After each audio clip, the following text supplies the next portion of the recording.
News 18 से खास बातचीत में समाजवादी पार्टी के राष्ट्रीय महासचिव राम गोपाल यादव ने कहा है कि उनकी पार्टी कभी भी राम मंदिर के विरोध में नहीं रही और हम सबसे बड़े राम भक्त हैं। सर, किस तरीके की तस्वीर अब इस समय दिखाई दे रही है उत्तर प्रदेश में? क्या कह सकते हैं, क्या हवा जा रही है?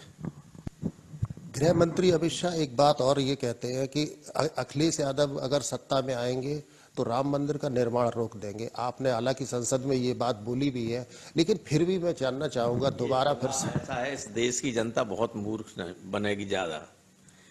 सब जानते हैं कि सुप्रीम कोर्ट के फैसला आने के बाद इस देश के किसी व्यक्ति ने मंदिर के निर्माण का विरोध नहीं किया। विरोध छोड़िए, एक शब्द नहीं कहा।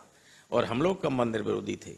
हमारी सरकार ने केवल सर्वोच्च न्यायालय और संविधान का पालन करते हुए ये कहा था, स्टे था सर्वोच्च न्यायालय का, तो क्या राज्य सरकार की जिम्मेदारी नहीं होती कि उसका पालन करें?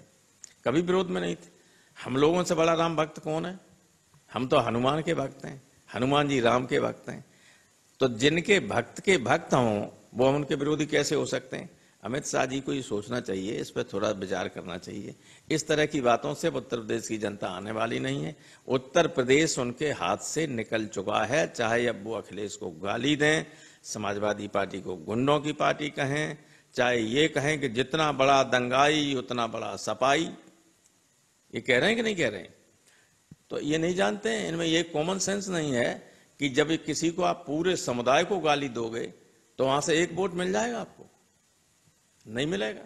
उसके दुष्परिणाम इनके सामने आएंगे। समाजवादी पार्टी के राष्ट्रीय अध्यक्ष ने पिछले दिनों इस बात को कई दफा बोला है कि समाजवादी पार्टी की स्थिति पूरे प्रदेश में ऐसी दिख रही कि 400 सीटें कम से कम मिलती हुई नजर आ रही हैं।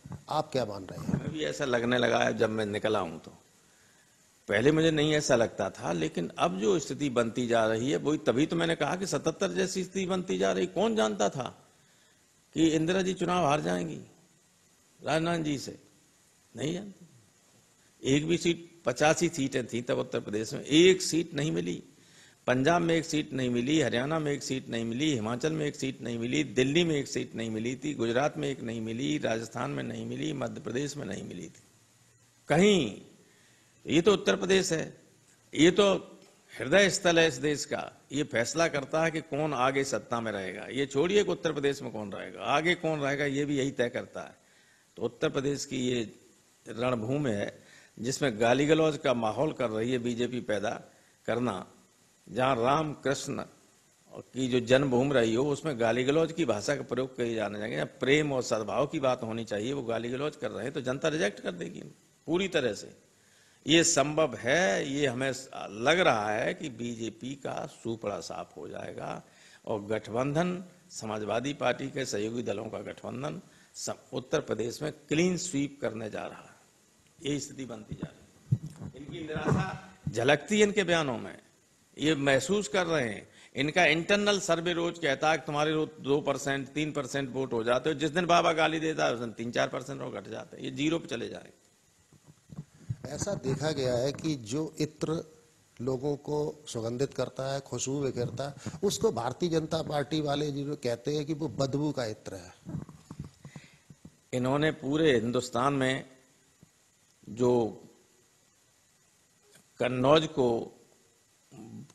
वो बदनाम करने की कोशिश की है, उसका केवल कन्नौज के लोगों ने नहीं बल्कि पूरे उत्तर प्रदेश के लोगों ने अपमान माना है। जनता ने कि ये सारे यूपी को अपमानित कर रहे हैं कि ये इत्र बदबू दे रहा था।